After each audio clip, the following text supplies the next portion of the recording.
Well, hey there, howdy folks, it's Doug again. I'm coming at you after the midterms with my analysis of what actually happened.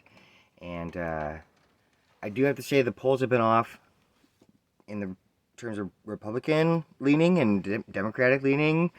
They're never 100% correct. That's why they always put the like +2, +3, ±4, you know what I'm talking about? But they've been off. So this time, I believe that Roe versus Wade was a bigger weight than anybody else can say. I mean, they say the Supreme Court is not political, and I tend to believe that because if you were political, then you wouldn't do something so horribly like unpopular right before the election. Okay, so 5 out of the 9 justices were appointed by Republican presidents who did not win the popular vote.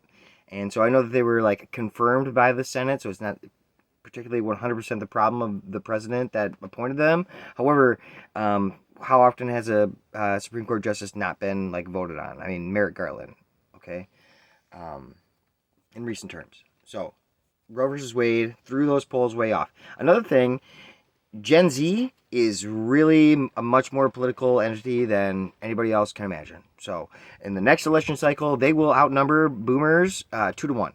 And so, like this generation that is coming up right now, they have been deep into politics. They don't have any other choice.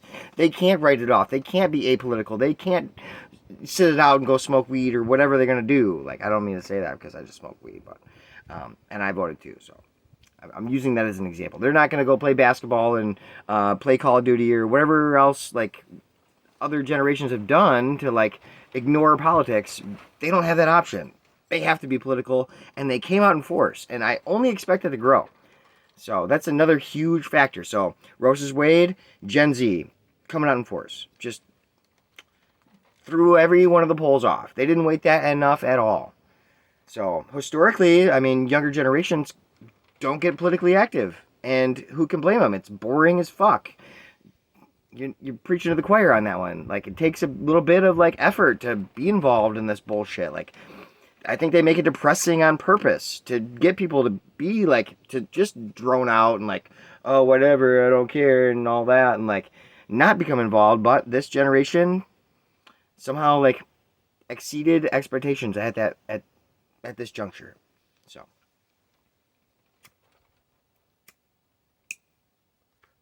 Lauren Boebert is on the verge of losing. And if it becomes official that she does lose, I will do a jig. I made that vow. I am not one to back down. I will put it on the fucking internet. I will dance around my happy dance for everybody if that comes to fruition. And I hope it does. So, I mean, whatever. I don't like dancing. I don't like showing it off, by the way, either. And I will, I will wholeheartedly jig it out if she loses. That'd be great.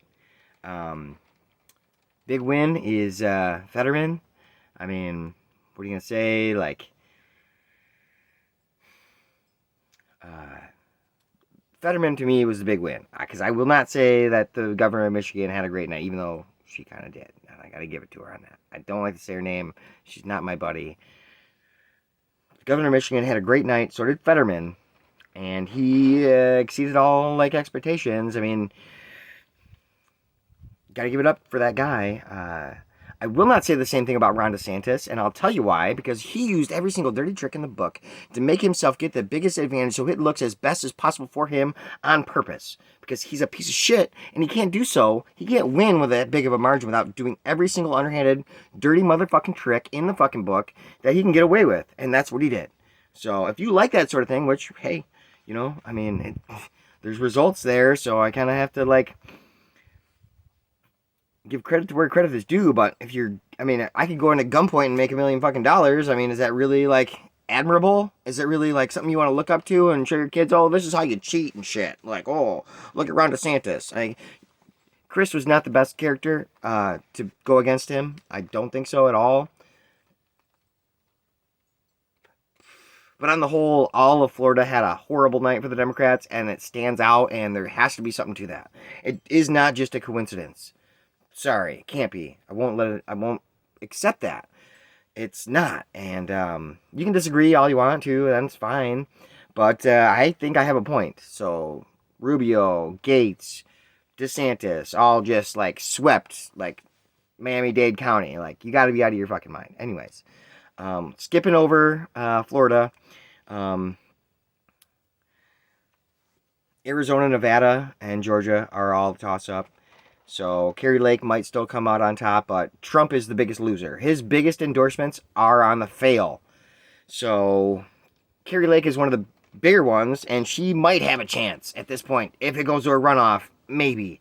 But besides like that one, like his other big endorsements fell flat. He is not a kingmaker. This piece of shit throws fucking dartboards, and he cherry picked it too, by the way, because the ones that he did pick that did win are in heavily Republican, very safe districts that didn't really have a chance of losing. I mean, they did, and they got him a little bit closer because his name was attached to them, but he's a drag on that ticket. So I'm all about Donald Trump running again. There's no way Republicans are gonna fall in line like they did last time. There's no way independents are gonna like be like, oh, maybe Donald Trump is a good guy because we all know about him. You don't have 8 indictments surrounding everything that you ever did, and like people are like, hey, maybe he's a good guy. You know, a couple years ago that I can see that, but I'm getting heated about this because it is super important to me. What else can I say? So Donald Trump is the biggest loser. There's really no disagreement about that. I mean, I don't like Donald Trump at all, but I mean, if you're gonna pick 9 like really like prominent Senate races and then you lose 8 and then potentially the other ninth one, then you're not good at that. Like, you're just not. And in fact, like Herschel Walker is gonna lose. Ryan Kemp won by like 10 points. Okay, it seems a lot, but it's feasible. But Ralph Warnock and Walker are in a runoff now because what? Walker's such a great candidate. No, he had a big old anchor around his neck with the fucking Trump fucking sign on it. So that's just a fact. He shouldn't have been a fucking candidate in the first place, but that I'll digress from that. I really do hope Boebert loses. I'm super happy that Fetterman won. Dr. Oz can go back to New Jersey. I'm sure they're gonna love him over there. I mean, that's like it's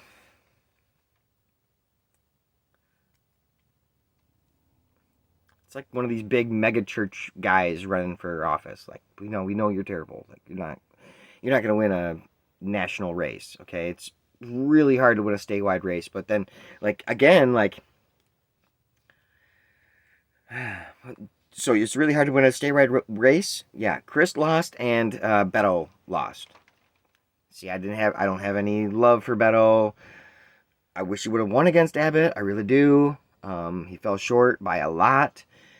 He also said that like he's gonna ban firearms, and I don't know if you know this, but Texas is pretty big on those firearms.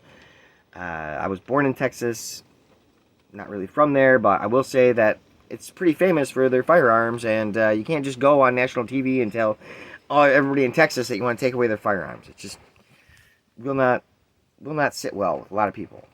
So,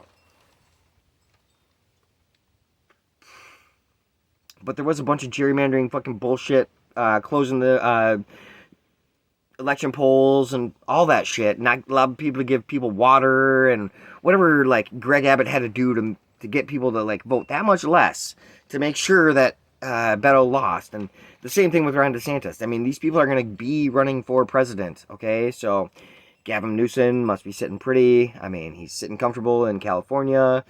I mean, I don't know what to tell you. It is one of the most progressive, if not the most progressive state now. I'm not a big fan of Newsom. He's a standard politician asshole. I won't go into it any more than that. I'm going to hit on a lot of topics right now. I don't know if you can tell that. Michigan did switch both houses. The Senate and the House are in Michigan, and the governor is now blue. So we just redistrict everything because of a map that the people wrote instead of politicians. So that goes to fucking show you something about gerrymandering. And well, I don't like the governor of Michigan. It's amazing that an entire party was able to switch both House and the Senate in one supposed to be a red wave, because we change the districts based on what people thought the district should be. So you can't become any more clear than that. Every single state should have that same policy, but the Supreme Court shot it down to the states. So every single state has to do that independently now, and that is the way it is. So I'm at 10.5 minutes. What I do want to say is that Republicans might eke out a victory.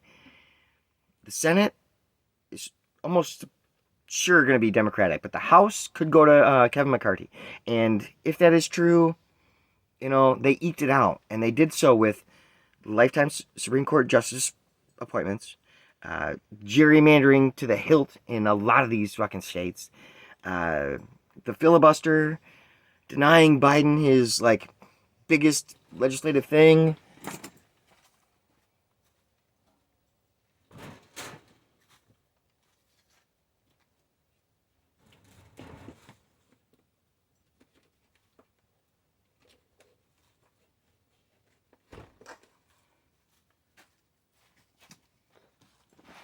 All on purpose, by the way, to yell about inflation and to yell about crime, which crime is down. Crime is down since Reagan. Inflation is the lowest in the United States as it in anywhere in the world.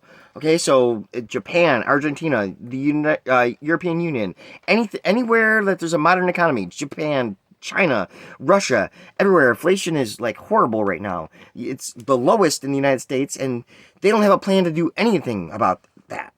Oh, we think we need to